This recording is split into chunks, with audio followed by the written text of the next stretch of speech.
let's get started. A huge round of applause for Christine Renaud from E180. T'as l'embarras du choix. Choose wherever you want. This one. Cool. Bonjour, bonjour tout le monde. Et on va jouer à un jeu. Qui connaît C2 Montréal? Ben, sachez que l'expérience de C2 Montréal, en grande partie, c'est grâce à elle. Donc, dites-nous un peu plus. Ben oui. Ah, vous l'applaudirez. Yeah. Wouhou! Oh ouais, j'y crois, j'y crois. Je suis pas sûre que mon ami Son, ici, de C2, est d'accord Ah, avec... Son, ça fait un an qu'il est là. Toi, t'es une... from the early days. Hello, Son. What's up? How's Leakstats doing? Awesome. He runs a really cool startup called Leakstats. You should check it out. Yeah, free plugs. Free plugs today. Allô, Nora? Allô? Bon, Christine. Laura, tu peux venir. Non, Hein? peut-être pas. Il y a de la place pour tout le monde. Elle bouge beaucoup. Elle bouge beaucoup? Oui, ça me déconcentre un peu. Oh, Ouais. ok. Elle t'intimide en fait. Ah, mais timide. Oh, ok, d'abord. Ben, est-ce que tu peux nous parler un petit peu plus, effectivement, Laura, mais qui connaît ici E180? Quand même. Ben, je suis heureux du fait que tu sois là avec nous alors, parce qu'ils vont découvrir un petit peu ce que c'est. Tu peux nous en dire un petit peu plus? Certainement. Donc, on a commencé 180 comme un site de jumelage qui était vraiment dédié à permettre à des gens qui ne se connaissent pas d'aller prendre un café avec un étranger, vraiment face à face, un à un, pour apprendre quelque chose ou partager des connaissances. Donc vraiment comme quand on veut par exemple démarrer une nouvelle carrière ou on a une nouvelle ambition, puis là quelqu'un dit « Ah ben mon ami il fait ça, mon ami c'est un avocat, toi tu es une cinéaste, tu as envie de faire ton droit, je peux te présenter à mon ami, puis peut-être que vous pouvez aller prendre un café, puis il pourra dire si le droit c'est pour toi ou pas. » mon enfant n'est pas contente, là. Elle n'est pas contente. Donc, c'est ça. Donc, c'est un peu ce genre de, can I pick someone's brain? Un peu ce genre d'initiative-là. Donc, nous, on favorisait l'échange de connaissances comme ça dans les cafés pendant à peu près 2 ans. Puis, au niveau du modèle de revenus, c'était encore, on se cherchait, c'était plus ou moins clair. Et c'est à ce moment-là que C2 Montréal nous a approchés pour savoir si on pouvait faire leur plateforme de B2B, qu'ils appellent à ce moment-là. Puis on a dit, ben, on ne fait pas de B2B, on fait de l'échange de connaissances. Puis on dit, vous êtes donc ben épis, ça ne pognera jamais avec notre public. C'était la 2e année, en fait, de C2 à ce moment-là. Puis finalement, ils ont pris une chance. On a adapté notre produit de jumelage pour l'apprentissage par les pairs pour le rendre, en fait, plus adapté à un scénario de conférence, d'événement. Puis c'est vraiment là, en fait, que ça partit. C'est vraiment intéressant parce qu'effectivement, en particulier dans le B2B, les entreprises en général, ou les startups plutôt, n'ont pas forcément la facilité à aller toquer aux portes. Comment s'est passée cette rencontre-là? Ou comment vous avez eu cette collaboration-là avec quand même une Sidley là, qui était derrière C2 Montréal? Quand même une grosse... Mais moi j'étais impliquée dans la première édition comme j'étais la social media. Maintenant, ils ont... j'espère que c'est pas mon enfant qui vient de faire ça. Maintenant, on est une équipe là, de dizaines de personnes. À ce moment-là, c'était moi puis ma collègue et amie Caroline Lavergne qui s'occupait des médias sociaux la première édition. Donc, j'ai commencé à rencontrer les gens. Je savais que c'était une place qui était intéressante pour nous. On savait que les événements, c'est un endroit où les gens sont captifs, où donc on dédie vraiment 3 jours à apprendre des choses, à rencontrer des gens. Donc, on savait que pour nous, c'était une place où on amenait vraiment une valeur ajoutée, le contexte événementiel. Mais après ça, de trouver la bonne conférence, de faire nos preuves, de se faire les dents, de faire un nouveau produit qu'on co-crée avec une entreprise. Mais c'est pas facile de trouver ce genre de premier client-là. Donc, ça a vraiment été en développant mes contacts au sein de ces deux que ça m'a permis, en fait, que quand on a commencé à penser à avoir une nouvelle plateforme B2B, bien, qu'il y a 2-3 personnes qui nous ont recommandé à la personne qui prenait la décision, qu'on a rencontré, puis finalement, ça a fonctionné. Est-ce que vous avez un challenge pour les convaincre d'utiliser votre plateforme? Parce que je me rappelle, vous n'aviez pas de plateforme, en fait. Je pense qu'ils l'ont codé pendant que C2 Montréal arrivait. On avait une plateforme depuis à peu près 2 ans, mais c'était notre plateforme là, vraiment comme je dis, là, de E180 dans les cafés. Mais là, on faisait un produit pour les événements. Donc, il fallait que les gens puissent s'enregistrer à des ateliers. Donc, il y avait vraiment une espèce de coup d'opportunité pour nous de dire, bien, notre vision, c'est de transformer tous les humains en lifelong teachers, de permettre à tous les humains du monde entier d'apprendre dans leur pairs, de pouvoir diriger leur propre apprentissage.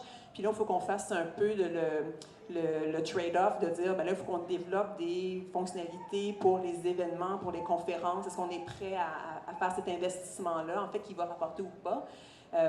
Puis finalement, en fait, ça a été ça a vraiment été extrêmement bénéfique parce que qu'est-ce qui s'est passé, c'est que C2 Montréal avait déjà une réputation, même à la deuxième année, comme un événement vraiment innovant. Donc, d'autres organisateurs d'événements qui viennent s'inspirer à C2 Montréal font l'expérience de Brain Date, sont convaincus, trouvent ça life-changing et ont envie de nous amener dans leur événement. Donc, c'est vraiment comme ça que le développement d'affaires s'est fait au début pour le produit qu'on a dans les événements. Si je peux me permettre, quel conseil tu aurais, par exemple, pour des... Justement, il y a l'Extat travaille aussi pour C2. Je sais qu'il y a Pamela de AskPam qui travaille avec C2. Il y a peut-être d'autres startups qui sont en B2B. Est-ce que tu aurais un conseil pour justement ouvrir ces portes du B2B ou ouvrir ces portes des grandes entreprises? Puis comment gérer ce type de relation? Est-ce que il y a quelque chose où... tu veux que je revienne sur la question la prochaine semaine? C'est une super bonne question. En fait, je pense que c'est de trouver au niveau vraiment stratégique le premier, c'est ça qui est difficile, c'est pas groundbreaking ce que je veux dire, mais de trouver le premier partenaire qui va accepter de prendre le risque. Parce que ces deux prenaient un risque énorme, on n'avait rien à montrer à part une plateforme, un développeur, on n'avait vraiment rien, on aurait vraiment plus planté, puis même la première plateforme était assez instable, c'était pas, mais le comportement, la vision qu'on avait a quand même réussi à rayonner dans cet événement-là. Donc, en fait, ce que je dirais, c'est de trouver un premier partenaire qui peut nous aider à bâtir une étude de cas. C'est pas obligé d'être un C2, c'est pas obligé d'être comme un événement ou une entreprise qui est aussi emblématique, mais de trouver la première étude de cas qu'on peut après ça aller montrer pour réduire le risque qui est impliqué dans des grandes entreprises qui sont un petit peu souvent assez conservatrices au niveau de leur prise de risque. Mais c'est important d'arriver avec une première étude de cas d'un succès finalement. Donc, je pense que c'est ça qui est important de trouver. Puis après ça, bien, de pouvoir vraiment cibler les entreprises avec lesquelles on veut travailler et de développer des relations avec ces gens-là. Nous, tu sais, comme tu disais tantôt, on fait pas de vente, on fait pas de bullshit. Là. Ben, nous, on appelle ça développer des relations. Tu sais, mes ventes, mes clients, c'est de la famille. Je dis toujours que c'est de Montréal. Tu sais, c'est une famille. Tu sais, c'est des gens qui ont cru en nous, qui nous ont propulsés. C'est le genre de relations moi, j'ai de la gratitude pour ça, comme pour le restant de mes jours. Là. Donc, de trouver ces gens-là qui vont prendre des risques, qui vont croire en nous, puis de développer des relations dans leur écosystème, c'est vraiment, vraiment crucial. Tu parlais tantôt de co-création, puis notamment avec Lélia, au Desjardins Lab, on travaille pas mal avec des startups où on essaye les enjeux de langage. Parfois, les entreprises ou les entrepreneurs ont... Hey, fuck, zut! We're talking French, we're speaking French from the beginning. Who... Pardon, on était juste parti, là j'étais absorbé, j'ai complètement oublié. Is there anyone here who really can't get French, besides Jason? I love you, Jason. It's his birthday en plus. Hey, it's your birthday! Hey, do you guys want to sing happy birthday for Jason? He will hate me for that, but it's fine. Hey, I just got it. So Jason is our director of marketing at Montreal Utah, and I would like you to say happy birthday. Sorry for that. Well, 1, 2, 3. Happy birthday to you. Happy birthday to you. Stand up. Happy birthday, happy birthday, happy birthday, Jason.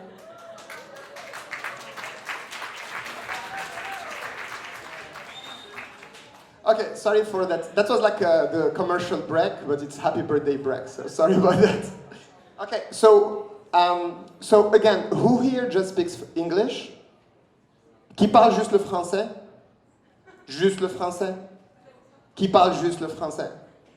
Okay, we'll bilingualize it somehow. I don't know. We're in Montreal. Okay, cool. So we spoke French, now we speak English. So yeah, a lot of startups, and even at Desjardins Lab, we have this relationship with startup where there is a challenge of language almost. You know, like startups have this idea of what they want to build, they think they have a market, but especially when it's B2B, we find that you really need like your pitch ready for enterprise level of pitch, and it's hard to test your market. As you just said, C2 Montreal believed in you, you co-created something together, it was buggy at the beginning, they still trusted you again and again, and it's worked. How do you feel like enterprise level, like for example AskPam or Lickstat, is there any advice on how to talk to big companies? I think it's a super great question. So when we launched the brain dates, now we call it brain dates, so that idea of a date. So it's the same idea, you have a profile, you have offers and requests, then you choose somebody and have a date with them, but it's a brain date. So we pitched actually TELUS, Desjardins, and everybody was like, not another like thing that we'll have to implement and convince our people that it's worth it. And again, we didn't have much to show. But then what we did is that we just kept on going on this conference route, and the more clients we got, because those event organizers, they're everywhere. You know, they're participants to other conferences, so each time we have a great contract with the right people and the right, you know, culture, then there's more participants that are event organizers. So the conference market just kept on evolving until we started signing up like Morgan Stanley and now GE and Marriott and Airbnb and now all these big corporate clients that actually didn't want to hear from me 5 years ago. Now, because we've started with something that we are stronger in, and we proved our concept in another type of environment, thank you, which is the conference environment. Now they see it. When I was talking about it 5 years ago, they didn't see it because they didn't have any example, because I had never worked with a corporation. But now they're like, okay, you did that at my conference. Now I can see how it will be the brain date thing at my conference. Oh, can I have that year long? Can I do it all the time with all my employees? And I'm like, yes, you can. Yes, you can. I told you 5 years ago, but you couldn't see it. You know, so again, I think it's all about, even if your market, your like dream market is something, find a market that is a bit more forgiving, where you can faire vos preuves, where you can build your idea, you can prototype, you can iterate, you can get stronger, you can get successes, you document it, you become sexy, and then the people you really want to talk to, then they want to hear about from you. Qu'est-ce que tu as trouvé difficile? So E180 was like a peer-to-peer learning around coffee or something, and it was more like a B2C. Then Christine went on to C2, who trusted her, and it became a B2B platform. And basically that's how your business model is today. What was difficult when you had to pivot in a way?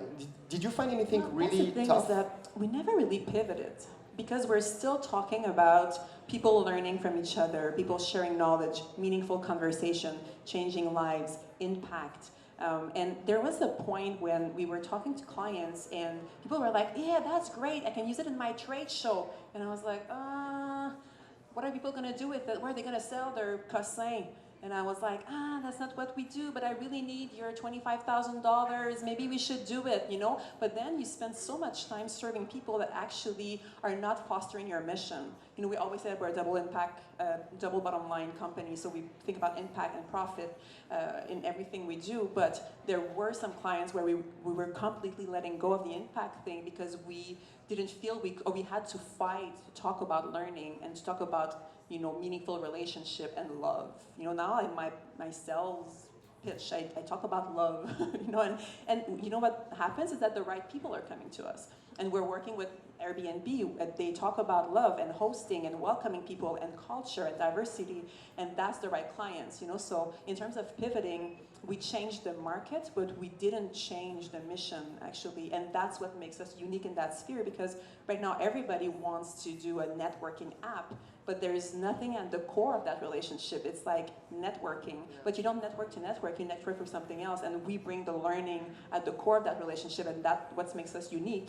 And that's what people didn't understand at first, but to a point, me refining my speech and understanding what is rubbing wrong and adapting made it stronger and more unique now. Absolutely, and I think, yeah, you were ahead of your time back in 2010. Eight, sorry, I didn't know you back then, sorry. I thought we had something. But yeah, back in 2008, those first 3 years, because we have a lot of entrepreneurs here, on a beaucoup d'entrepreneurs ici qui en sont pas à leur première année.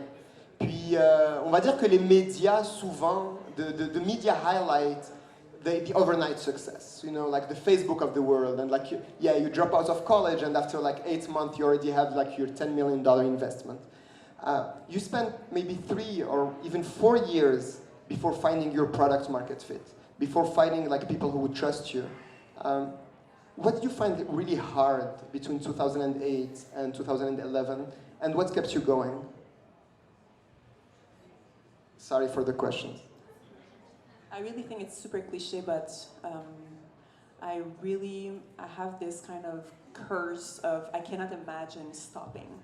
Because then I would always wonder, like we have this idea that we are changing the way people learn throughout the world, that we're making it about what you really care for and about the people you meet and the relationship you develop, and we do really deeply believe that everybody has something worth to share with other people, and you can change life by sitting down with somebody and sharing your failure and your successes. And that like burning fire and desire is what keeps us going, and it's what keeps bringing the right clients and the right team together. But the thing is that I cannot imagine stopping, because then I would always wonder, what if, you know, I didn't go, je suis pas allée au bout de ce que j'aurais pu faire, I could have done more, what if? So even when it was difficult, like definitely having a support system, but that's why when I talk to young entrepreneurs or people who are just starting, and you know they think about the money and the investment, and it's like that's not what will keep you going in 5 years when everything sucks. You know, it's really your passion and your vision of something that should be different and that you think that you have an answer for, and that's what will keep you going. You know, when things get really hard. Yeah, really the true rough. calling. Yes. Well, like, yeah, that's true that the true calling keeps you going, but you still need to eat. And craft dinner is not an option when you're married. Well, sometimes. I Yeah. How many craft dinner do you have? You have like a wall with like 150? You would love that. We love salads, actually. Yeah, it's cheap. Well, salad is cheap too. Exactly, So. it's good. But money-wise, I know that you were lucky in a way. Well, not lucky. You worked hard to get it, but like you got Fonds des Médias Canadiens, you got couple funding. Do you have any advice, or like, was it like? Can we say in a way that the Quebec support system, or the Canadian support system, of funding and the media funding or whatever you got as funding helped you keep on going and following your true calling? I think that we have great funding options here, especially for emerging entrepreneurs. I do believe, though, that revenues is the most important thing. Like everybody who, if you ever heard me talking about starting a business, I would tell always, like, find your revenue stream, make money. You don't need to raise money until you need to raise money. And, you know, we still have all our equity. We never gave any equity.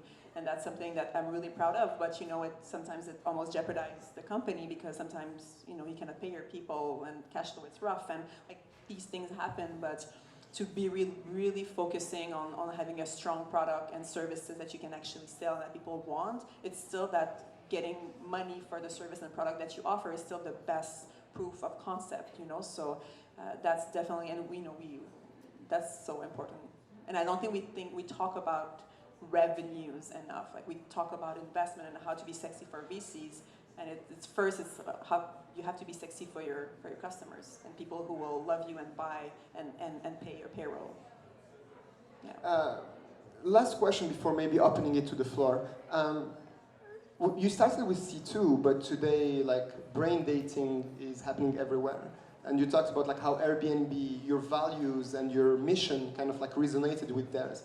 How did you do your international development? Like any kind of like experience you got out of it? Something that you wouldn't have done again, or like you would have done earlier or differently, or any learning there? That's such a good question. We kind of, I think you have to. I think you have to be where your dream clients are. You know, like I said, with C2, and now we work with TED, and we work with all these people that gather our people. They gather our dream clients, and that's where we are, and that's where we can show what we can do, and that's where we shine, you know? And so for me, it's who do you want to work with? How can you get in touch with them? Where are they? How can you showcase what you do and what you want to do and what you know and your expertise and your uniqueness to them? And that's how it happens to us. Like I said, when we participate in an event and we generate the brain dates, if people love it, they want to bring it home. And sometimes home is Berlin, and sometimes home is Dubai, and sometimes home is, you know, Los Angeles. So we were never really intentional, apart from Berlin, but we were never really intentional in developing a market. We just honestly follow where people bring us. And it could have been that it's in Montreal and there's like, tons of events with 5,000 people that are innovative and want brain dates, but it's not the case. These events are all over the world in different cities, but we're there where they are. So that's what makes it that's how we do our marketing, to be honest. Well, like we're here for honesty. I know that many founders would kind of romanticize the stories afterwards, but yeah, it's true that. But being strategic about where you have to be for the right people to get in touch with your greatness, and being great at every point of the contact you have with them in your relationship, and the way you provide the service, and the way you follow up with their service, and the way your relationship is with them, and in your transparency with them. Like, I really think you need to embody your values at every step of the way, and then be there where the right people can be in touch with that, that fire that you have. And then be a really good salesperson. Yeah, that's helpful. Okay, I'm going to run. Who has questions? Well, I was supposed to run. Like, how am I going to... Bonsoir, merci pour ta présentation, très inspirante. J'avais une question par rapport à la vision. Tu sais, au début, tu as parlé de vision et tout ça. J'aimerais bien que tu me parles un peu plus de ta vision. Au début, c'était quoi? Et c'est quoi les éléments qui t'ont permis vraiment de te différencier et que tu as mis en avant au début vraiment ton projet pour avoir le C2 Montréal? Donc moi, j'ai fait mon bac en tant qu'enseignante. Donc j'ai fait mon bac en enseignement pour être enseignante au secondaire. Puis quand j'ai commencé à enseigner, j'étais comme « Wow, je peux pas croire qu'on enseigne encore aux enfants comme ça. » Puis on est assis pendant 18 ans à écouter quelqu'un nous parler d'affaires qui ne nous intéressent pas. Donc j'ai commencé à penser à bâtir une école alternative, puis éventuellement un réseau d'écoles ultra-alternatives. J'étais un peu anarchiste. J'ai fait ma maîtrise, je me suis ramassée à New York pour être productrice de podcasts, une chose, une autre. Puis c'est juste au moment où Twitter et Facebook commençaient à émerger comme étant des endroits où les gens en fait faisaient ce genre d'appel-là. Il faut que je finisse mon plan d'affaires demain, j'ai aucune idée comment faire le plan marketing, est-ce que quelqu'un peut m'aider à soir, je paye la bière. Donc je voyais ça émerger de plus en plus, puis j'étais comme, wow, ça c'est vraiment qui, moi, dans mes valeurs éducatives en tant qu'enseignante anarchiste, l'idée de self-directed learning, donc que chaque apprenant peut diriger son propre processus d'apprentissage, c'était vraiment au cœur de mes valeurs.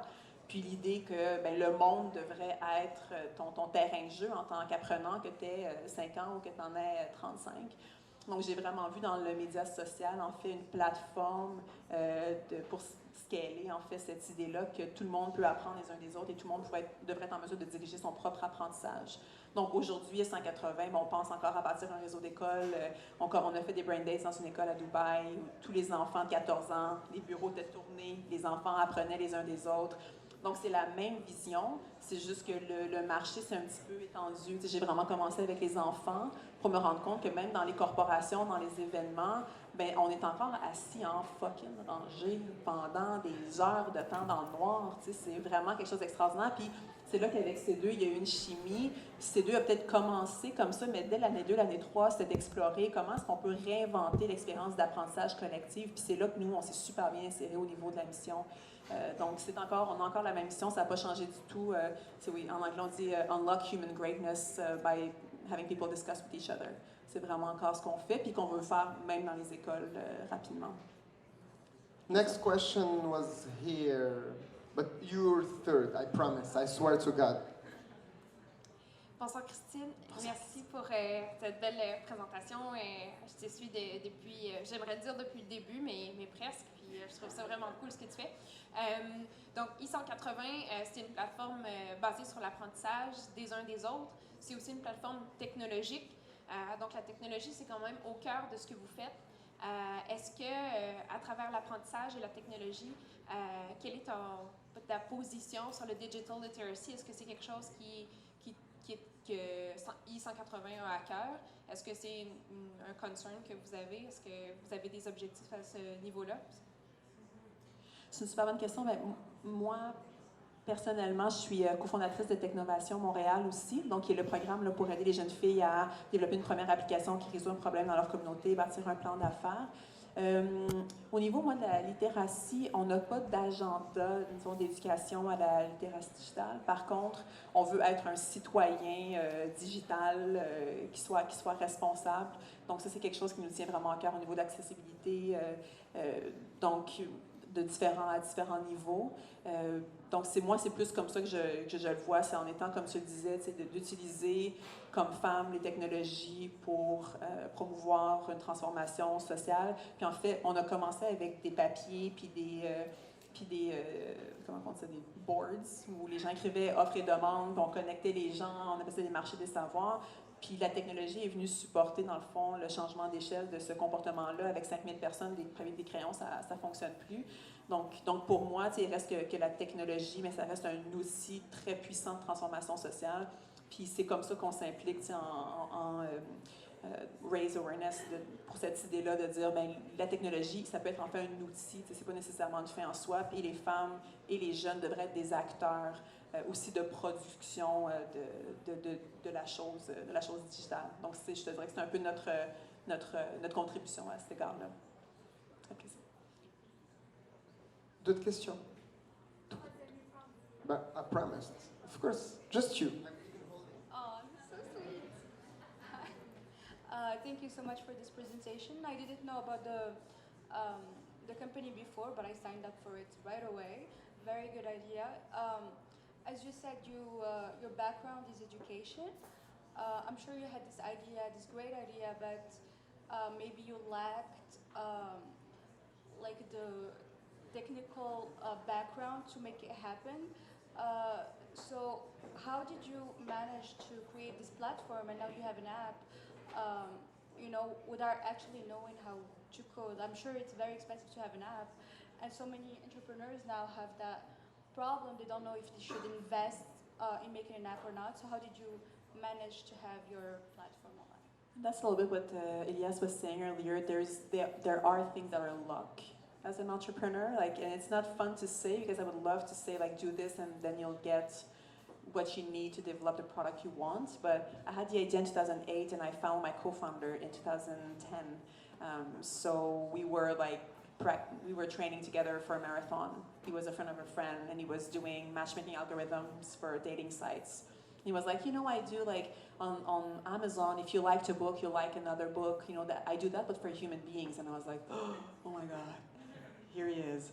But it took me 2-3 years to just I happened to find the right person that could help me build my vision and my dream. And now he's, a core part of everything we do. So the only thing I can say is talk about it as much as you can. It's just I trained for a triathlon last year, and I did it. Actually, I suck, but I finished.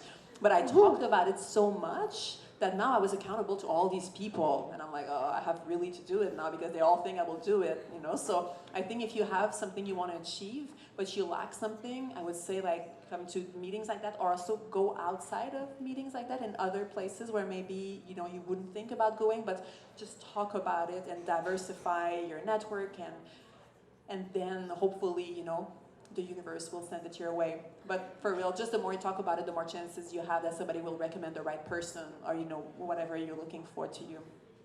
Good luck. I would like to highlight this point, because we've been doing Montreal New Tech since 2008, and a lot of people come to us to pitch us an idea, and then they're like, oh, I can't tell you my idea, or sign a DNA or NDA or whatever, blah, blah, blah, blah, blah, blah. And honestly, usually people who come and ask you to sign an NDA usually have ideas that suck.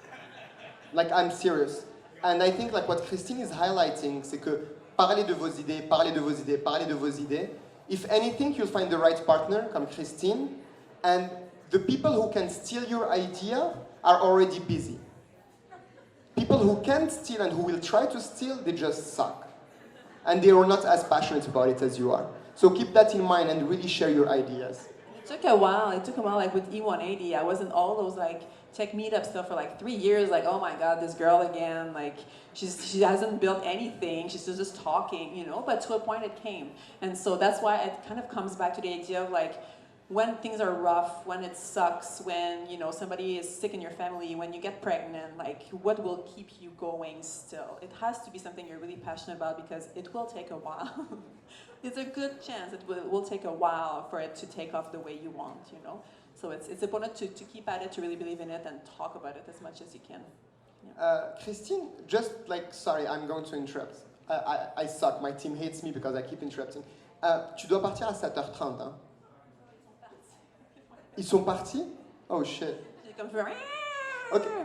By the way, this is one of the reasons, we'll talk about it after, and we didn't get into the whole, like kind of like the meat also, not that you're not the meat, you're like the amazing appetizer oyster for... I'm the Milan of the meat. Of course, you're above. I'm the Milan of the prosciutto. Exactly. Awesome. But we'll talk about the challenges and how to solve, or like how to try to solve issues that are related to women in technology in general. And I know Casey here is someone who's really passionate about it, and I can't wait to have this conversation.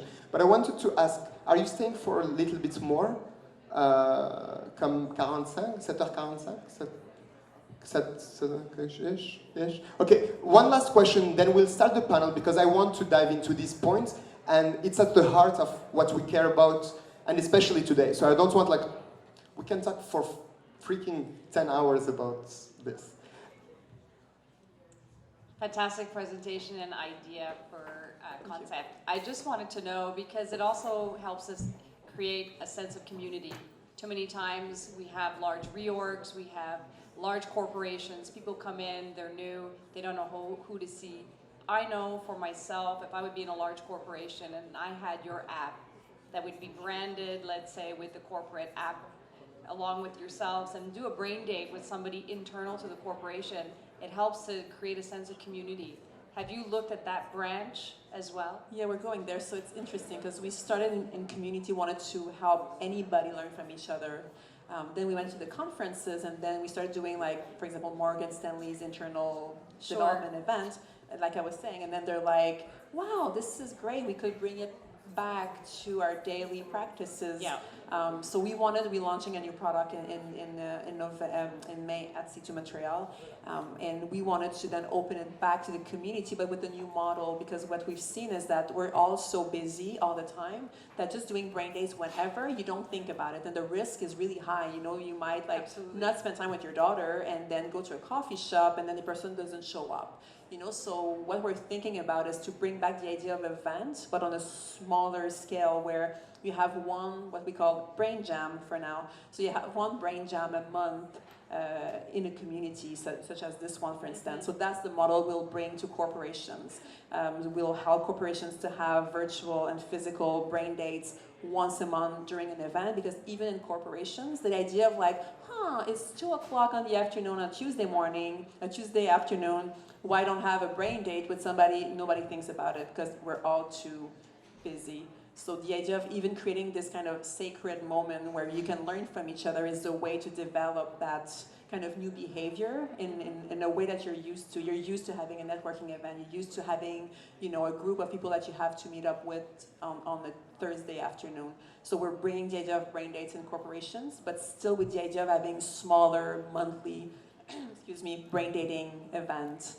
And then once we generate those revenues and we're stable, we'll come back and bring back brain jams to community, so anybody can organize a brain jam for their own community.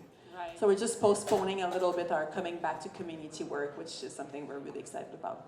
Fantastic. Well, I have ideas that we could take offline for monetization, Sure. So that would Perfect. be great Thank you. to share on that. Thank you. Thank you. Thank you. We take 10% of any monetization deal. No, just kidding. Okay, cool. So, I have a question for everyone. Who here thinks that there are more women in technology today than 10 years ago? More than 10 years ago? Okay. Well, I guess the other, with the people who elected Trump, there are a lot of people who are undecided, probably. So who thinks that there are less people in technology, women in technology than 10 years ago? Or like 30 years ago, in technology in general? Really? Hey, more leadership, show okay, cool. You win all my consideration. So you were right. Who here thinks that there are more women that graduate college than men? Okay, a little bit more convincing. So who here thinks that there are more men than graduate college? Okay, well, 1, 2, 3. Okay, cool. Well, the majority won on this one. So there is a discrepancy here that sucks, and that kind of like took me in my guts here and bothers me a lot. That, yes, there are more women who graduate college, and it sucks that there are less women than 40 years ago who are into technology and engineering, etc., etc. I don't have an answer or I don't have like the why, and that's why today we have an awesome panel of 7 awesome women who are going to join Christine, who is going to stay for like what, 20 minutes? En fait, je pensais qu'il était déjà 7h30, mais en fait, il est à peine 7h18. So it's just 7:20. Actually, we're managing the time properly. It's amazing. I've never done that in my life, so I'm proud of myself. My dad would be proud. Anyway, so we have Casey here from Ladies Learning Code. Please welcome Casey from Ladies Learning Code. Yes. Where is Suda from C2RO? The CTO of C2RO. Please welcome Suda. Delphine from Stardust Testing. Where is Delphine? Come on, we're waiting for you, please. Allô. Bonjour. Merci. Veuillez prendre place, s'il vous plaît. Peut-être qu'on va devoir avoir plus de chaises. Pamela Alfred, Pam from askpam.com. Oh yeah. Oh. Ok, on va peut-être avoir besoin de chaises. Oh wow, that's like customer service. Yeah, we had a question about customer service. So Lickstat's customer service is amazing. He's on it. Okay, Vanessa Labelle de Desjardins. Veuillez accueillir Vanessa Labelle de Desjardins. Et enfin, last but not least, I hope she actually came. She has a baby who's sick. So Catherine from Startup Mosaic. Yeah, she's here. Amazing. Awesome. Puis, vu que je suis un homme face à une majorité de femmes, je me sens un peu comme intimidé. Non, pas vraiment, vraiment pas. On va demander à Astrid de m'accompagner pour les questions. Astrid, veuillez accueillir Astrid. Bon, elle a déjà dit bonjour tantôt, là, mais on l'applaudit pareil. Cool. Wow. That's some kick-ass panel. We're really lucky. Actually, we're really, really lucky to have them all here tonight. Like, they're all super busy, and we're very, very grateful that you say yes. So thank you very, very much. So we have a variety of questions. Well, je pense que la caméra va pas marcher, là, mais go on the other side. Mais overall, like I don't want to take all the time. Far from that, so it would be hard, but like I'll do it. Donc Astrid et moi, on va partager des questions. C'est une session interactive. Mais j'aimerais vraiment beaucoup qu'on parle. Tu parlais d'enjeux de digital literacy. On parlait d'enjeux de femmes en technologie en général. Comment créer au-delà de juste agrandir le top of the funnel, mais comment créer des environnements qui sont accueillants aussi pour les femmes. Et s'il y a d'autres choses, j'aimerais juste qu'on ait une discussion. Vous pouvez comme vous poser des questions entre vous, etc. Là, on est vraiment dans une discussion. C'est la première fois qu'on fait ça comme ça. C'est un peu on-conference style, donc sentez-vous à l'aise. Oh, yeah, I know, but she'll figure it out. She's very dated. She came from Iran. She figured everything out. And she's a super CTO, so she'll know. She'll figure it out. You can guess, yeah, exactly. Okay, so we'll take a few minutes first to introduce each other. Well, I'm not going to ask questions. Do you guys want to take like maybe 30, 40 seconds to introduce yourselves?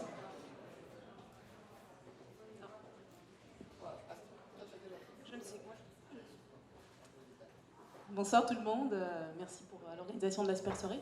Donc mon nom c'est Catherine Bungia, je suis directrice dans l'équipe de Startup Mosaïque, donc l'équipe de Montréal Nutech. C'est un projet pour promouvoir la diversité dans l'écosystème des startups à Montréal. Je pense qu'on va y revenir tantôt. À côté de ça, je suis également expert dans le domaine du paiement, donc dans une institution financière. Donc le domaine des technologies, c'est quelque chose qui me passionne. Voilà. Bonsoir tout le monde, mon nom c'est Pamela de Ask Pam. Moi j'ai un background dans l'hospitality et ça fait à peu près 10 ans que je travaille comme concierge à travers le monde et il y a 2 ans j'ai démarré un software justement qui venait résoudre mon problème principal dans l'industrie. Donc moi j'en dirai un peu plus après. Hi everybody, happy International Women's Day. I'm happy to be here. My name is Sude, I'm originally from Iran. So a little bit of my background, I have both master and bachelor in software engineering in Iran. Then I started to work in telecommunication industry for several years.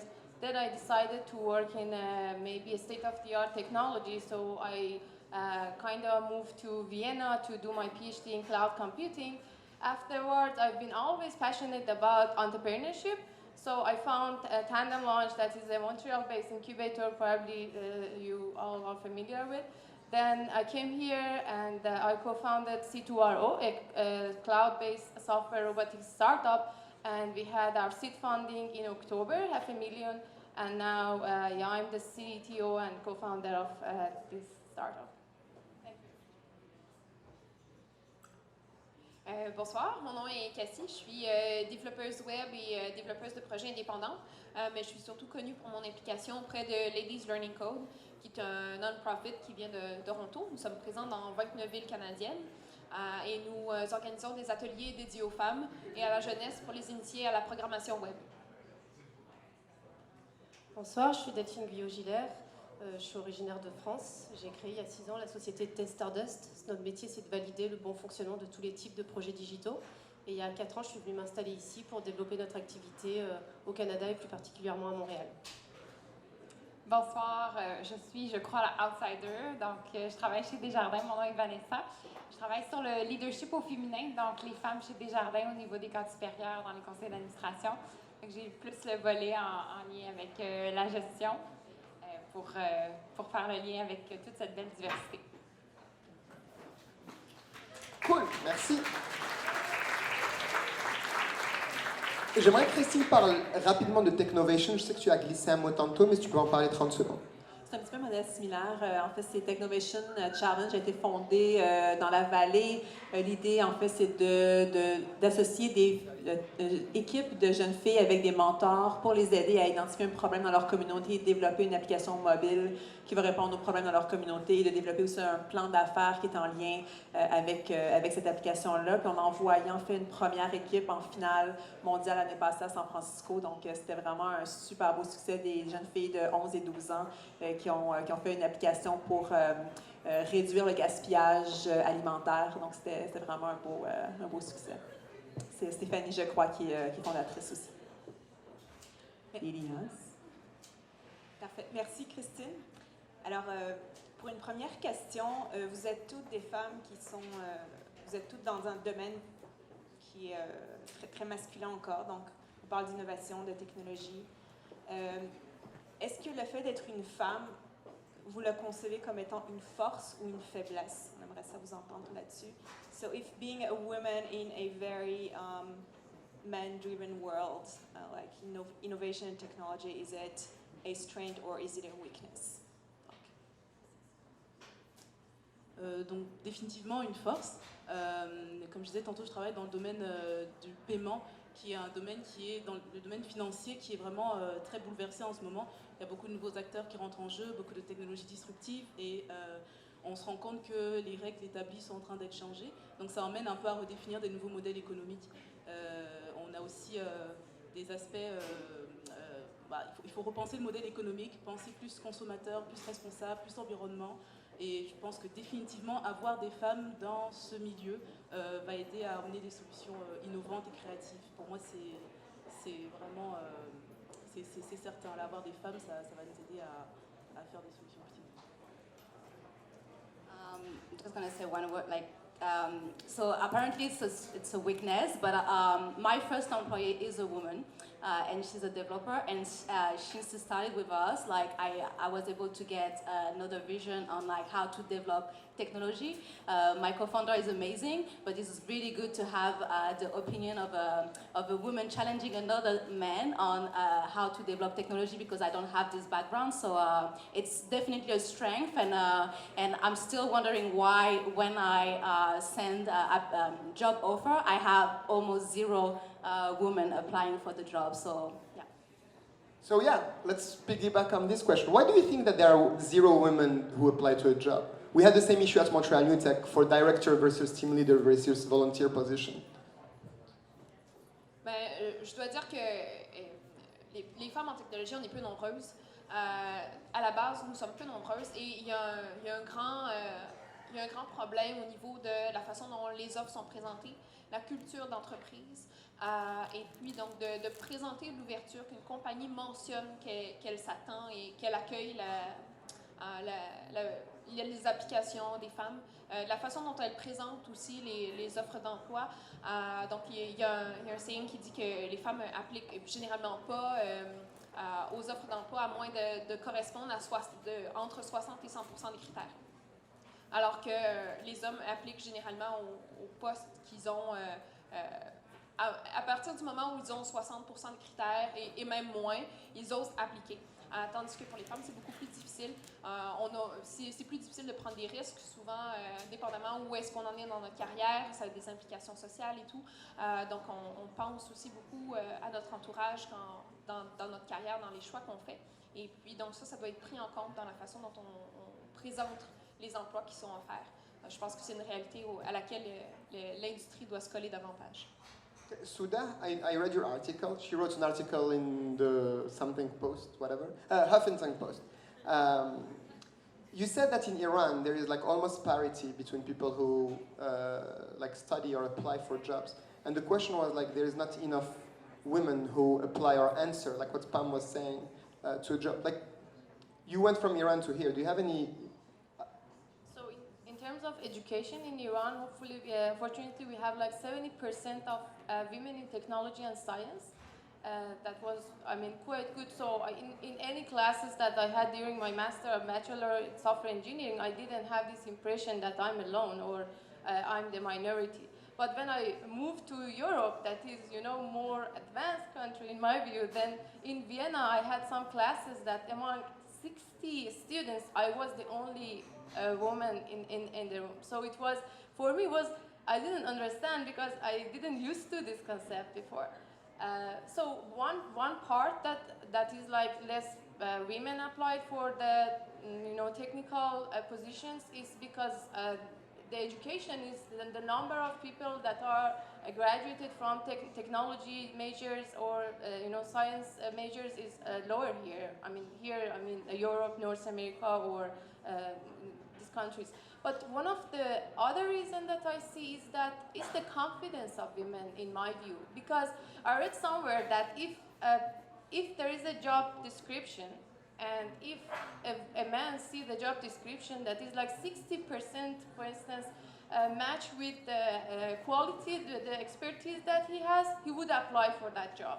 But if women are like 90% or even 80% fits with the job description, they won't apply because they are thinking that maybe this 10% is quite high and they cannot, they are not qualified enough. So one of the main reasons is competency. Actually, it's not, it's not that we are like lower than in the quality of the skills lower than men. It's more, I guess, the competency issue that we have. So what would it take to change that culture? On a parlé de culture d'entreprise. D'après vous, qu'est-ce que ça prendrait pour changer ce paradigme? La confiance. Nous, on a fait une concertation avec des dirigeants, avec des gestionnaires. On a parlé aux femmes, on a parlé aux hommes. Le premier enjeu, c'était la confiance en soi. Donc, les femmes n'avaient pas confiance. Le fait aussi d'oser, donc aller de l'avant, s'asseoir à la table, le fameux lean-in, ça aussi, on l'a beaucoup vu. La conciliation, bien sûr, au niveau de l'organisation. Nous, on parle beaucoup d'organisation de sa vie et non pas conciliation travail-famille parce qu'on trouve que c'est peut-être un petit peu galvaudé, donc on va un petit peu plus loin dans comment organiser sa vie pour faire en sorte que tout soit équilibré. Et si ce ne l'est pas, que ce soit correct pour autant les femmes que les hommes, parce que je pense que c'est une réalité pour tout le monde. Et dans notre entreprise, on a beaucoup de sens politique aussi. Donc, les femmes le voient de façon... Ça ne vient pas chercher leur valeur humaine qu'elles ont. Donc, c'est un petit peu plus difficile aussi de voir ce sens politique-là qui est proche à leurs valeurs, leurs compétences. Comme entreprise, comme on peut faire, bien, c'est d'y croire, puis c'est d'ouvrir nos portes. Notre PVP en technologie a décidé, lui, qu'il voulait la parité. C'est un petit Justin Trudeau, il s'est dit, moi, je veux 50-50. No matter what, je vais aller chercher les compétences, je vais aller de l'avant et je vais réussir et ça a fonctionné et c'est une des PVP qui fonctionne le mieux dans notre organisation. Fait qu'il y a quelque chose à faire là. Moi, je pense que moi, ça me dérange un petit peu. Je trouve que c'est un discours qu'on entend souvent quand on parle des femmes en technologie ou des... puis de dire que les femmes n'ont pas confiance en elles, tout ça. Puis moi, je connais beaucoup de femmes qui sont très, très fortes, puis qui en endurent de la merde, puis qui font leur chemin, puis qui sont vraiment des bataillantes, des batteuses. Puis je pense j'en vois beaucoup ici, je pense qu'on en est tous, toutes.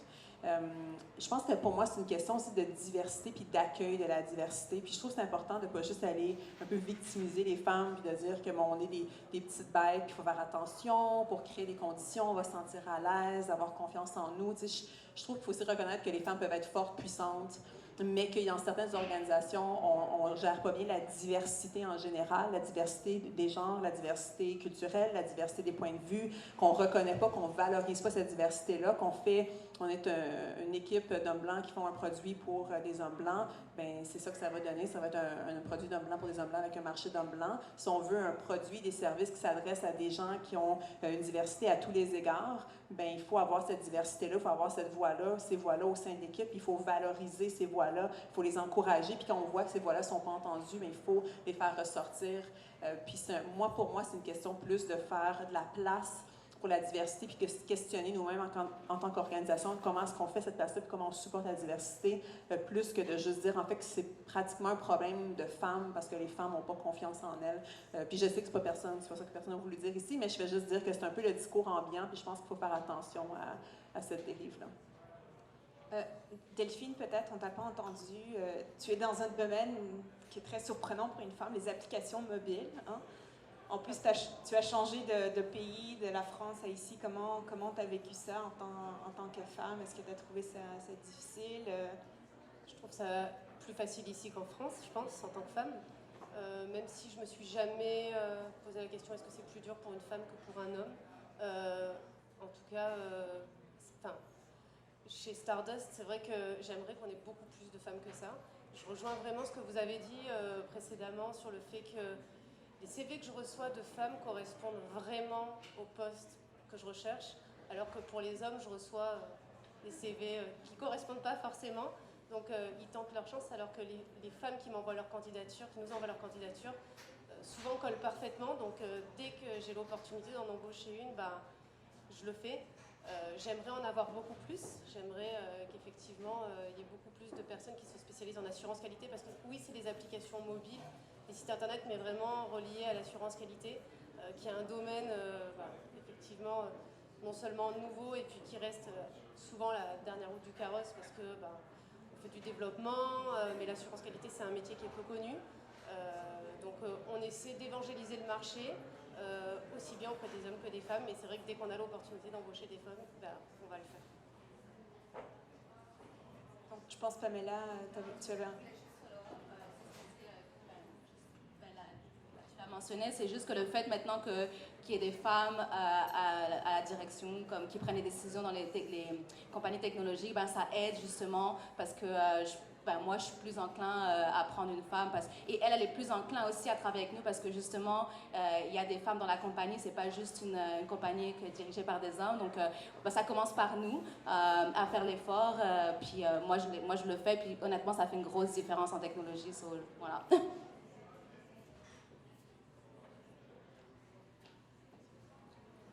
I liked what you said about like we're almost not victimizing, but taking the burden on women when we say like, oh yeah, women don't apply. Yeah, well, that we know it. Thank you very much. Yeah. Now, really, what to do? Like, I know you talked about like the environment. You talked about like the leadership and having male people. No, it doesn't make that. Men who are actually feminists and who actually want to change something. One. Second, having role models. Yeah, you're here, you're awesome, and at Montreal New Tech, we don't do enough of that. We should like reach out to you more, but also like, yes, not enough women apply to pitch when we do the demo nights. And we have to work harder, true. And there is Technovation, you're doing amazing, but like, is there more that we can do? Like, we suck. I feel like we have to do more. Do you have any idea we can do something more to change the minds of people, to change the minds of men, to create more inclusive environments? Like, you work at Desjardins, you're a huge company. Like, what do you guys do, actionable items, who change the ground to make it more beneficial and better for women to be there and who want to stay there? Like, even when you have more women in IT, you have twice as many chances for a woman to leave an IT job because the environment still sucks. It's still like the bro, whatever culture thingy. What would you do? Like, I don't think that you have to go deeper. It's still superficial. Let's go further. What can we do? Like, Technovation is amazing. You're inspiring people. What can we do more? Sorry, I'm like... So I would say that having an environment that is women-friendly for, this technology works is very important. For instance, very simple things is the maternity leave. I'm not a mom yet, but I know that women usually have to leave jobs, mostly maybe technology, that because of there is no, flexible maternity leave for them. Yeah, that's one of the big issues. And also, like, having mentors and leaders that, help women to grow is very important in my view. For instance, I'm in Tandem Launch right now. It's a very, I would say, women-friendly environment. We have a mentor that really help us a lot, encourage us as a women. And to me, it's like a marathon that men and women start together, but on the way, they are like, everybody is just cheering up the men. And on the way, we have this whispering in our ear that, how about your baby at home? How about the house chore? How about all of the other things that you should take care of that? And then it's like, the marathon, it's hard enough. And then if we don't have anybody to encourage us, to support us, that's tough. So that's the reason that women, usually don't step into maybe technology or even, they leave the jobs. So you mentioned the importance of mentoring and mentors. Do you think that it's important to have women mentors? Est-ce que c'est important d'avoir des femmes mentors, des femmes qui nous inspirent? Est-ce que les femmes devraient s'entraider? Est-ce qu'elles ne le font pas assez?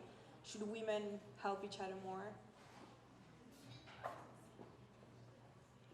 Le système de mentorat est super important. Les modèles sont super importants.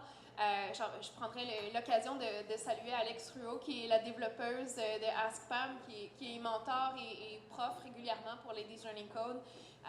Donc, c'est fabuleux de voir qu'elle participe à une géniale entreprise comme ça. Voilà. Donc,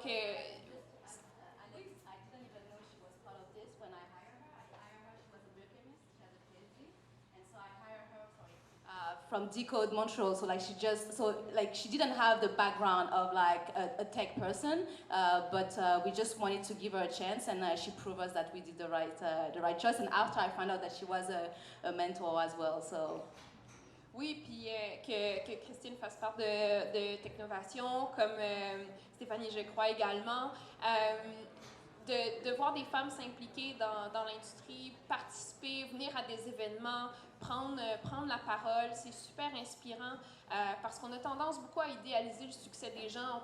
Christine parlait du succès overnight qu'on entend souvent parler, qui est souvent publicisé en start-up, d'entendre les histoires, de voir de rencontrer les gens, de connaître un peu plus leur vie, leur parcours, c'est super inspirant, puis ça permet It's what kept us going.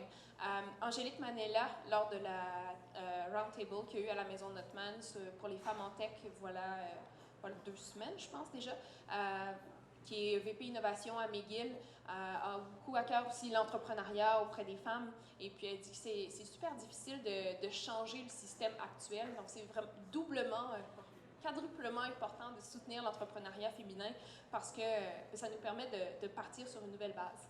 Donc, de partir sur un canevas blanc, de créer des entreprises à notre image, donc sur des sujets, des problématiques qui nous tiennent à cœur. Et puis, vraiment, ça nous donne l'opportunité de changer les choses, faire les choses à notre façon, faire les choses pour le mieux. Oui, moi, je rajouterais avoir des mentors féminins, définitivement, c'est quelque chose de super important. Moi, j'ai la chance d'avoir des mentors masculins qui sont super bien aussi, mais ils ne rencontrent pas les mêmes challenges que nous, les femmes. Alors, les challenges des femmes, ce qu'on rencontre souvent, c'est la difficulté de concilier la famille et le travail. Et d'avoir la chance d'échanger avec des femmes qui rencontrent ces expériences, ça nous permet de nous dire on n'est pas seul. Et il y en a qui sont parvenus à créer des entreprises qui fonctionnent, qui ont du succès, qui arrivent à développer à l'international en ayant eu des enfants, donc définitivement. Je rajouterais aussi qu'en tant qu'acteur dans la communauté des startups, je pense qu'on a un pouvoir, on a un devoir de sensibiliser les gens sur ce que moi j'appellerais les barrières invisibles. Les barrières invisibles, c'est des choses qu'on ne voit pas nécessairement, les obstacles que les gens rencontrent, mais qu'on n'est pas forcément. Par exemple, une femme qui ne peut pas venir à un événement parce qu'elle a des difficultés à faire garder ses enfants, un homme qui ne peut pas participer à un événement parce que, au niveau de l'accessibilité, parce qu'il est peut-être en handicap, donc on a enfin un événement qui n'est pas accessible aux personnes handicapées. Donc tous ces genres de choses, je pense qu'en tant qu'acteur de la communauté des startups, on devrait se poser ces genres de questions. Les gens n'osent pas forcément parler de leurs problèmes, mais justement c'est aussi à nous de poser les bonnes questions et de voir comment on pourrait faire pour que nos événements, les événements qu'on organise, soient plus inclusifs et permettent d'aider ces personnes à participer aussi avec eux. J'ai une question qui n'arrête pas de me trotter en tête, c'est la question pourquoi est-ce qu'on veut plus de femmes en technologie? Moi, j'ai une réponse, c'est une raison pour laquelle moi je pense qu'on devrait avoir plus de femmes en technologie, mais des fois j'ai l'impression que c'est parce qu'on veut atteindre nos quotas. Si on veut, mais des fois, je trouve que c'est un peu ça, c'est comme on veut plus de femmes parce que c'est important d'avoir plus de femmes. Mais je pense que quand on comprend en tant qu'organisation, en tant que département, en tant qu'événement, mais pourquoi on veut plus de femmes, je reviens à l'idée de la diversité, c'est parce qu'on amène une perspective qu'un homme amène pas. Puis est-ce que c'est pas nécessairement juste la famille, c'est juste l'expérience d'être femme. Cette expérience-là, elle est diverse, puis elle change d'une femme à l'autre. Mais je pense qu'une fois qu'on reconnaît la raison pour laquelle on veut plus de femmes, mais de valoriser après ça cet apport-là, mais c'est comme ça qu'on crée des environnements où les femmes se sentent reconnues. C'est pas juste pour atteindre notre quota puis dire que nous, on a atteint la parité homme-femme, mais c'est de reconnaître cette contribution-là et de la valoriser. Puis c'est là que les femmes se sentent accueillies puis écoutées. Peut-être une dernière question et après on va passer le micro s'il y a des questions dans la salle. En fait, je vais juste... Can you do it in English? I have a question related to what you just said, Christine. It's the question about why we want more women in tech. Technology is becoming so prevalent in our societies nowadays. And we're thinking, and like we've had this discussion with Elias for hours already. The problem is if we have only men coding all our technologies, what will it result in the future? Like, will our technologies become a bias? Like, will the robots, the AI, everything that we're coding from just a simple app to more like machine learning systems, will they reflect a certain bias that women won't be reflected in if we only have a certain, like only men in the industry, more than quotas, more just like, will it actually influence our world in a different way? Totally, and absolutely, that's my take on why we need more women in technology. But then not only you have to hire her, but you have to listen to them. You have to create the right context and processes so their opinion that is different from other opinion is heard. But it's also the same thing for women of color, for LGBT people in your companies, for people that are coming and they don't speak French, and for, you know, like young people, older people, all that diversity is, I think for me, it's all the same problem, is how do we value diversity? How do we create channels for that diversity to be expressed and to influence our products and our services and our culture? You know, and I think that it's not enough to hire a bunch of women if they all feel that they don't belong and they leave, you know, and then it's, if you value that, how do you make the room for that to shine and to be expressed? And that's, I think, the real challenge once you've hired these beautiful ladies.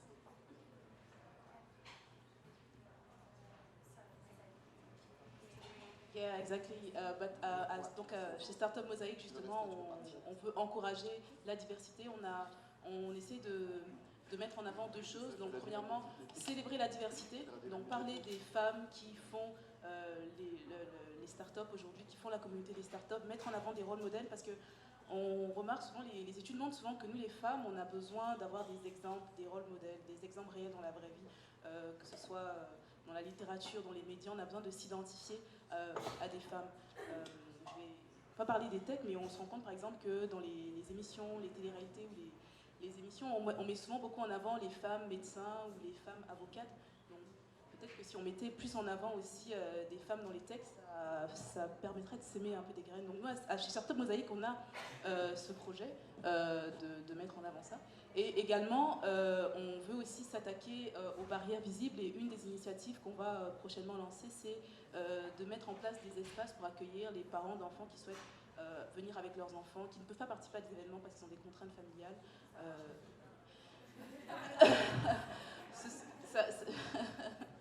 Mais c'est ça, donc on veut mettre en place ce genre d'initiatives et pour vraiment fédérer toutes les autres initiatives avec toute la communauté des startups qui s'attaquent aussi à ce problème. On veut travailler ensemble pour favoriser l'inclusion dans ce domaine.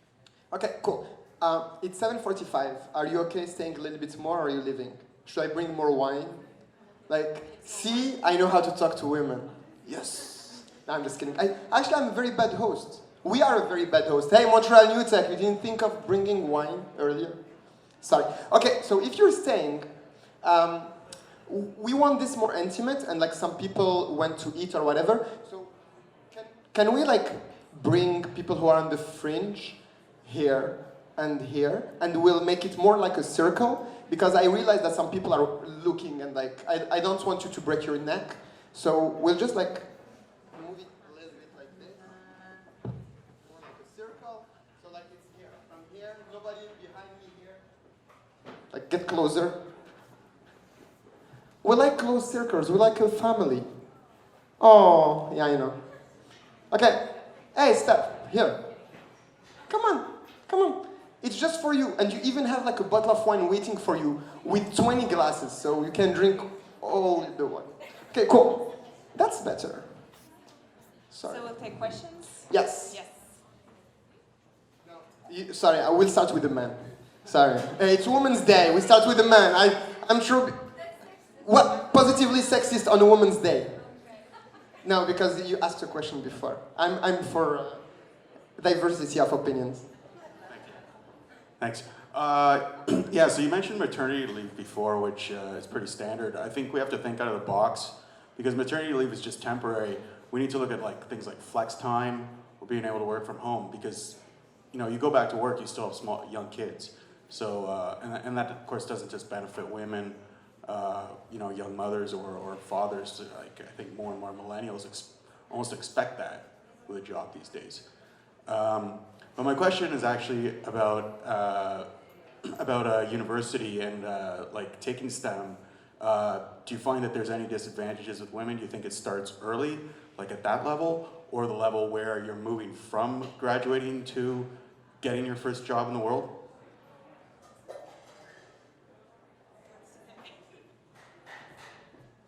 I don't like to do like women, they like to, like I don't like to generalize, but I know that I became interested in technology when I had a problem to solve and technology was the answer.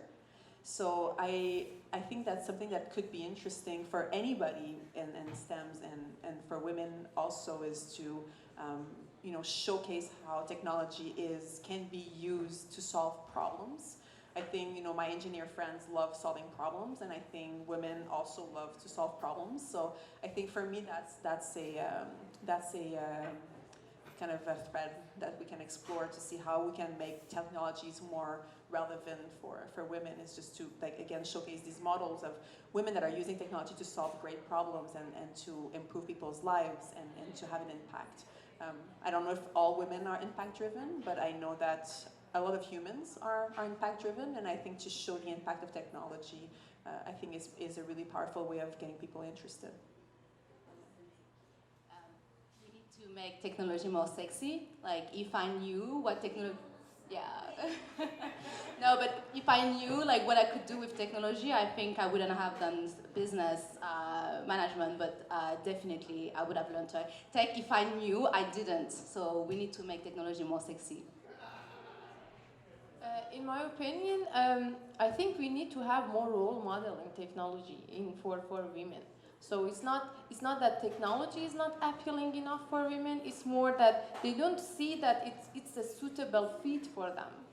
For a few weeks ago, myself, I was asking our CEO of our company to find the CTO mentor female for me in Montreal. So we took We took a look at all the LinkedIn profiles that has CTO titles in Montreal. Among around 500 of them, 1% were just female. So then, when I'm in the same role and I want to have some role model and mentor to help me to grow, then when I don't have anyone to look at, it's very hard for me. You know, it's more to me. It's more if like girls or young female, they see that they are female in the technology. They see that it's feasible. Right now, they see that it's far from what they want to do. It's more that's in my. We had a question here. Thank you. Question. So I was just thinking about what you said about making technology sexy, and I remember my first class in bachelor was a C language class, and I was like, no, technology is not for me. So do you think that the way they teach technology can be changed so you can actually understand from very early what you can do with it? Because for me, I'm studying C, maybe nobody uses this anymore, but you have to study the history of I don't know what. And do you think technology in general should be introduced earlier, which was like middle school and high school? Because for me, I didn't have it at all.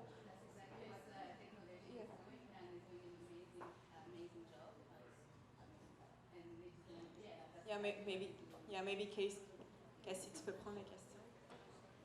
Yeah, so it's very important to teach, to present technology differently, to show how creative it can be, how about teamwork it can be, how about problem solving it can be, how you can change your community, how you can make impact lives with technology. Le code, c'est un vecteur de créativité. It's central to everything, and you can actually pretty much make everything with it. So we have to present it that way. You have to present it in, like, it should be in art classes, it should be in language classes, because you can express and present so much with basics of coding, like with literally very, very little much. With Ladies Learning Code, after a one-day workshop, you can have your first web page made up, like a pro almost. So it's really it shouldn't be presented as complicated as it is. It shouldn't be presented as brown and boring and like geek de sous-sol. It shouldn't be like, even with games, it can be so artsy. So tellement comme un moyen de communication pour inviter les gens à s'impliquer, découvrir des choses. Yes, it should be presented differently, and it should be. Delphine, peut-être, sur le sexiness de la technologie? En fait, moi, je n'ai pas fait d'études techniques, je sors d'une école de commerce, mais effectivement, je pense qu'à mon époque, si je puis dire, c'était des cours qui ne donnaient pas forcément envie, mais là, j'ai l'impression que... J'ai des enfants, j'ai 3 enfants, dont 2 filles, qui sont petites et qui apprennent déjà à coder. J'ai l'impression que de plus en plus dans les écoles, maintenant, ça devient un jeu d'apprendre à coder. Et je suis assez fascinée de voir qu'effectivement, c'est des choses qui deviennent un art ou un jeu.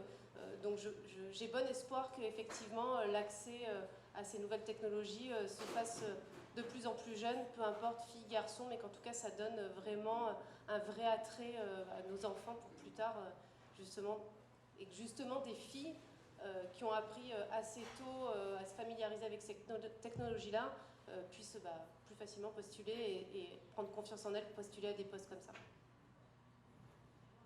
On en parlait avec Stéphanie, qui est ici, qui est la vraie fondatrice de Technovation. Moi, je suis l'assistante de Stéphanie dans toute cette histoire-là. Mais on a eu des gens qui ont animé des workshops, puis qui étaient comme, bon, je parle à des jeunes filles, donc ça va être comme, mais là, vous allez pouvoir coder un petit minou qui sort d'une boîte, puis c'est comme, les jeunes filles veulent aussi résoudre des problèmes. Les jeunes filles arrivent à Technovation puis ils veulent coder. C'est comme, oh non, faire du plan d'affaires, du design, non, quand est-ce qu'on commence à coder? Les jeunes filles, ils veulent coder. Puis je pense qu'au niveau des éducateurs, des éducatrices, c'est important aussi to be aware of our own prejudices. It's always about prejudices. And, you know, young girls, they want to code. They don't want things to be cute. They want to solve real problems. They're excited to be able to speak that language. Like, it's the same motivations as little boys. And I think that's something, and we're looking with Stephanie right now at creating pretty much like a feminist curriculum training for our mentors, so they understand the impact that they have in those girls' life and how to talk to them, so they're not reproducing these, you know, these cliches of what a woman and code is. Yeah. D'autres questions? Oui. Hi. So I'm a CGEP student, so basically the thing that's before university, and honestly, I really envy like the young girls you were talking about that learn code from a young age. Like when I was their age, basically like there was not much that was organized, and you really had to like find resources online and try to like figure that out on your own, or if you had a buddy or something, like have them do it with you. And I feel like as people who are transitioning, especially my age, like I am 19, so we're on kind of like the border of like trying to decide where we're going, trying to figure out who we are, and I don't think there's enough like support for people like these, because like I know a lot of girls, they're into like technology, but they don't necessarily know what it is. They're just interested in on the basis of like using it and interacting with it. And is there any need a help hotline? Like Sorry? maybe like regarding like what you were saying of thinking outside the box, maybe we need like a hotline, like answering questions and like being excited. And I'm just wondering if there's any platform or some kind of because now you're focusing a lot on like the younger kids, like people especially in transition.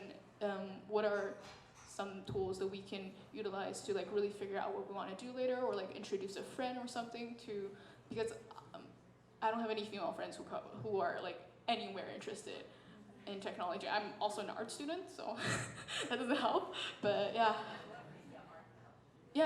media art is definitely something that's. But even like, cause I personally I go to game jams and everything, and I see very little girls, and I try to push some of my female friends to go do these things and go to these events where like it's predominantly male, and there's like not enough backing, just like everything. I kind of agree that it's not designed really for girls to entice them to do anything. Like, is there any tools that like you could suggest me to use, or I could like go out and give to my friends? Well, thank you for your implication. Like being there, inviting others to go to, talking about it. That seems simple, but it's huge, and it makes a big difference from the people around you. So thank you for doing that. We should all do it in measure of our capacity. There's a Slack group for women. It's running around on Twitter, so I hope you can find it. But I can give the links to you all afterwards. So there's a Slack group for women in tech in Montreal. Women in tech being very, very large. So if you feel like connecting, please do. So there's that. There's also a lot of Montreal New Tech is one, but there's a lot of organization in Montreal who does meetups, groups. There's Montreal Geek Girls, All Girl Hack Night, so who does monthly meetups. So I invite you to look them up and go. They are always looking for new members, people to speak. So where you can share a project that you made, connect with others, find friends. So there's also that, and we all looking for each other. We all looking to connect, to help each other. There's a free code camp for the one who wants to learn how to code. So because you said you were a student, right?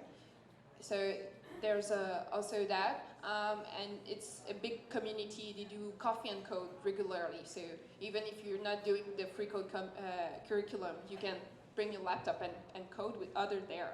So there's many things. Thank you. It's already 8, and we'll have to leave soon, unfortunately. And we actually brought you food as well. It just like took a little bit more time. So we want you like to enjoy further conversation. And I know that Casey's so passionate that she could like literally put every resource in Montreal for you.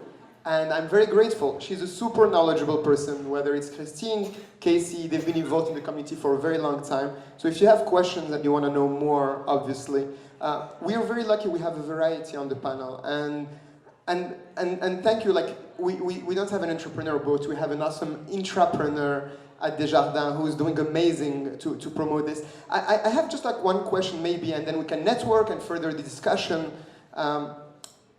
If you had like a question to ask, or like a task to give us, people who have a penis, what should we do to help out? Toilet seats? Like, shall we like sit and pee sitting? I know, hey, I don't have a girlfriend, so I'm fine. Remind me when I do, but yes. No, but like, yeah, exactly, well. But like, seriously, like, I mean, sometimes I won't talk like for all men, but like I feel like I really want to help. And like we launched Startup Mosaic, Naufal here with Queer Tech Montreal. We try, and actually where is, yeah. Okay, sure.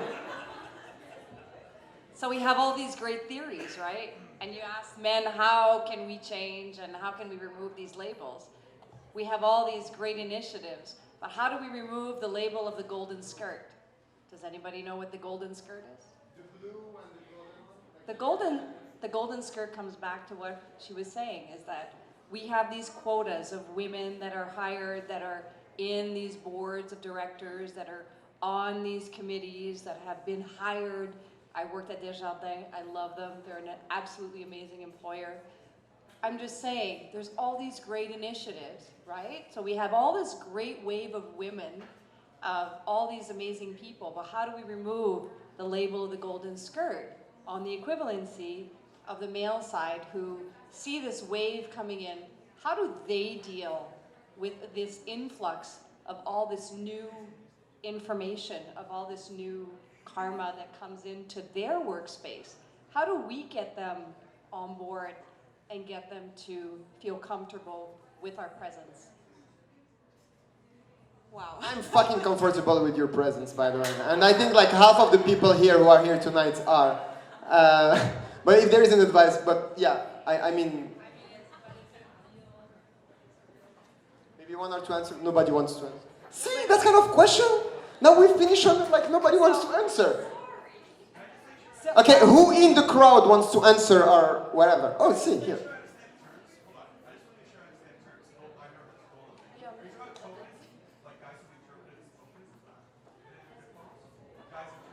Tokenism? Okay, I've never heard this expression you used, golden, whatever. So, golden skirt. So you're saying that guys interpret it as tokenism. Is that what you're saying? Is that what that expression means? Meaning, no, but what does it mean? I'm trying to define it. Okay.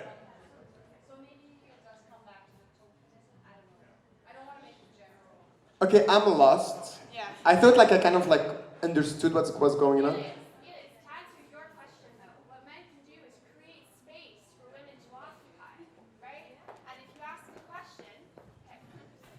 Just to answer your question, well, this is my take on it anyway. You have to create space, right? So it's not just a matter of asking the question. It's not this kind of thing that we see on social media where it's, okay, well, happy Women's Day to all these strong women in my life. No, that's nothing, right? But it's when you ask a question, mean your question, want an answer, listen to the answer. Let what we say penetrate you. Let it change what you do. Let it change your behavior, your attitude, your perspective, right?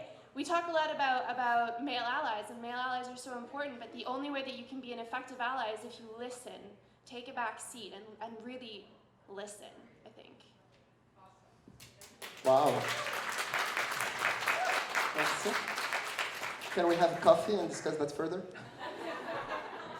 Only if you listen. Well, I've been listening. I'm down. Let's listen tomorrow morning, 7:30 to 8:30, because after I have to work. Down here. They just opened the new office. Free coffee. Who wants to answer that or any other question? Okay, awesome. So that was... I'm a little bit passionate. Sorry about that. Ok, cool. Il est 8h07. I'm actually getting better. The Moroccan guy actually holding time. It was supposed to finish at 8. So a huge first question. Huge question. No, I just want to finish it with the hope that I hope one day we don't need any Women's Day. So it's not that we need this because this is a civil awareness. We wish for the day that we just celebrate people, they know gender. So this is my wish, actually.